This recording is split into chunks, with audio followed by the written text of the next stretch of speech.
Hello guys! Ayan, so ako ulit ang inyong Auntie Arlene. So, ang pag-uusapan naman natin yun ay tungkol sa day off. Wow! Ang galing sumayaw at ang ganda. Ganyan ang mga dugong Pilipino. Ilang beses ba ang day off talaga sa isang buwan ng isang helper dito? At alin ba ang mas okay? So yun, guys, ang share ko sa inyo is about lang sa experience ko. Nasa sa inyo kung halimbawa mabigyan ko man kayo ng idea, ganun. So yun, so ang day off po kasi talaga dito ng mga helpers sa Singapore is every Sunday or sa loob ng isang buwan ay may 4 na beses po, pero minsan may mga employer po na pag holiday pinapa-day off din nila yung helper nila na bayad. So nakadepende yon, pero ang mag-focus na lang tayo doon sa talagang ng MOM o yung Ministry of Manpower, kung ano talaga nakasaad.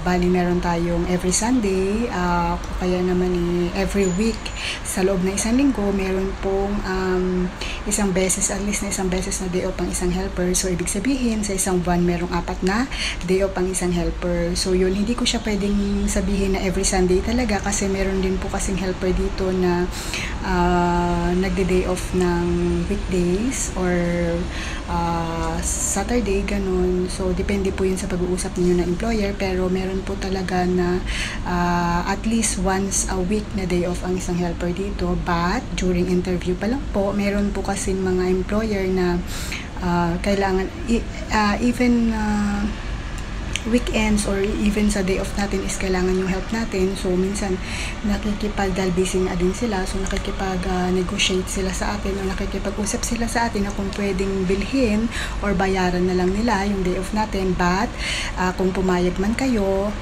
alam naman ng mga employer ito na kailangan talaga at least once a month mag-day off talaga ang helper, na hindi nila pwedeng bayaran yon.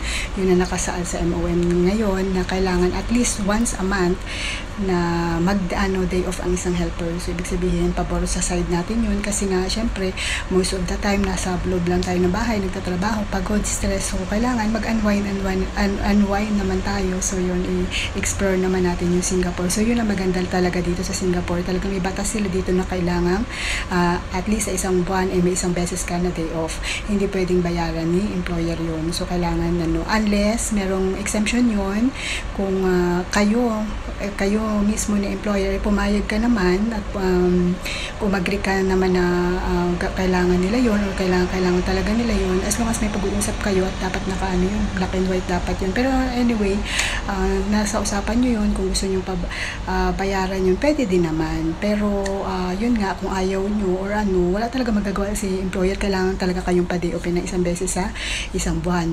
Or kung wala namang pakialam sa employer, yun, pwede kayo mag-day off every week. So yun, mostly dito is Sunday talaga, guys. So Sunday talaga nila pinapa-day off dito. So yun ang mga helper, kasi yun talaga yung karamihan ng mga MDW nila tinatawag, yung migrant domestic worker dito. Ibig sabihin mga foreigner na nagtatrabaho dito is usually Sunday nila pinag-day off talaga. So yun, katulad natin mga helper. So yun, during interview pa lang sa Pinas, ang advice ko lang is pagka katulad niya na inoferan kayo ni employer na sabihin sa inyo at least once a month lang yung day off nyo, huwag naman kayo mag-disagree o parang tanungin nyo si employer niya, ilang beses po ba or how many day off I have. So guys, huwag kayo maging ganun ha, baka mamaya na-disappoint si employer imbes na ma-hire kayo, hindi. Kasi nga syempre maisipin nila bakit yung day off yung ay dapat ang punta nyo dito is kaya kayo i-hire is para magtrabaho, hindi para sa day off ninyo. So yun, so kailangan kung halimbawa ang ni employer sa inyo is at least once a month, pero gusto nyo talaga mag-day off every week, wag isang tabi nyo muna kahit pa paano.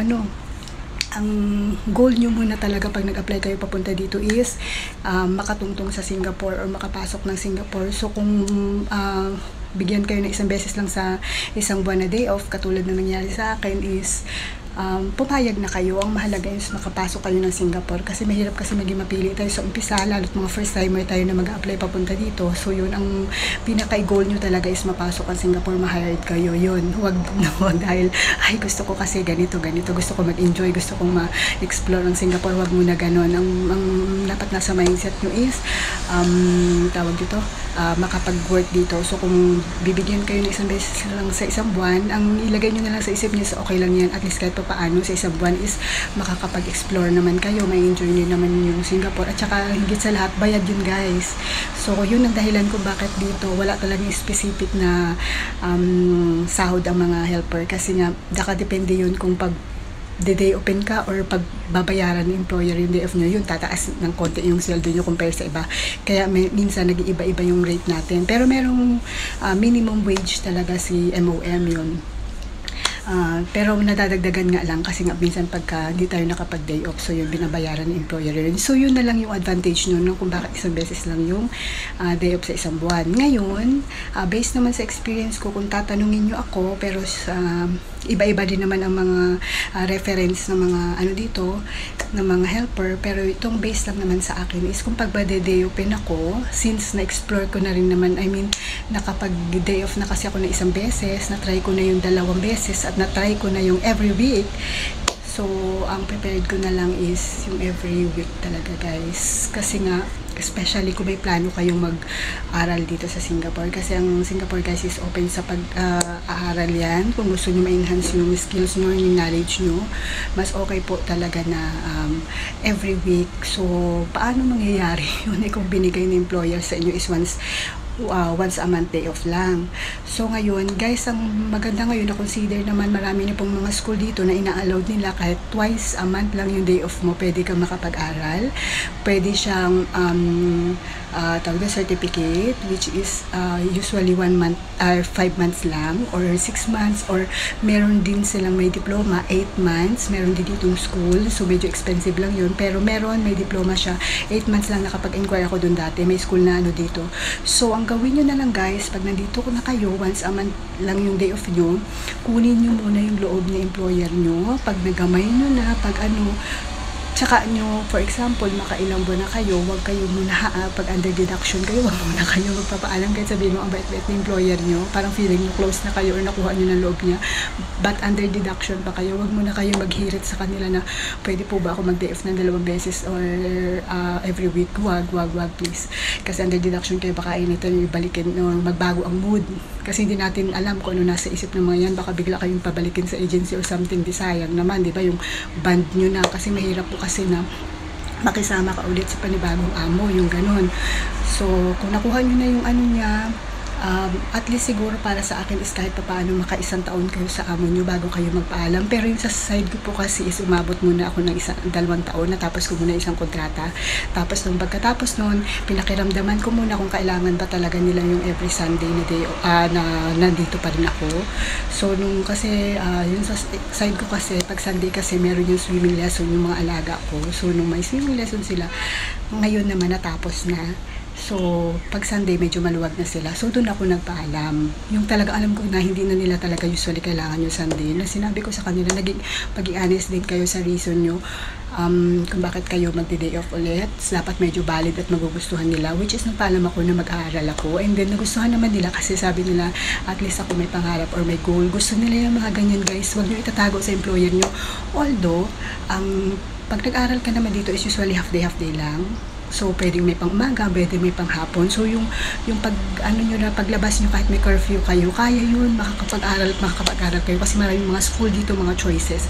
So, yun guys, kaya hindi maging hadlang yun kung gusto nyo talaga mag-aral na once a month lang yung day off nyo. Pag nakuha nyo yung loob ng employer nyo, pwede kayo magpaalam na kahit man lang bigyan kayo ng kahit 2 times a month, pwede kayo makapag-aral na kayo nun guys. So, yun. Kaya pag nakuha nyo na yung loob, katulad dun sa akin, so, pinayagan ako ng twice a month lang.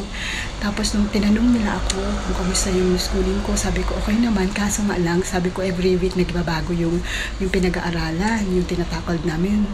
Pero hindi ako nagpaalam na pwede bang mag-every week ako ganun. So, sila na lang yung nag-consider na sabi nila dahil naintindihan nga daw nila na parang naano nila dahil every week dahil gusto nga din daw nila matuto talaga ako. So yun, inallowed nila ako ng every week na. Tapos na matapos ko na yung schooling ko, so yun, sila na rin ako mausap sa akin dahil sabi nila parang napansin nila sa akin na gusto ko talaga every week mag-day off. So yun, pinagbigyan nila ako. So yun guys, depende rin sa pakikasama nyo sa employer nyo. Kaya ayun, may consideration sila basta maging bait lang kayo sa amo nyo. Yun lang guys.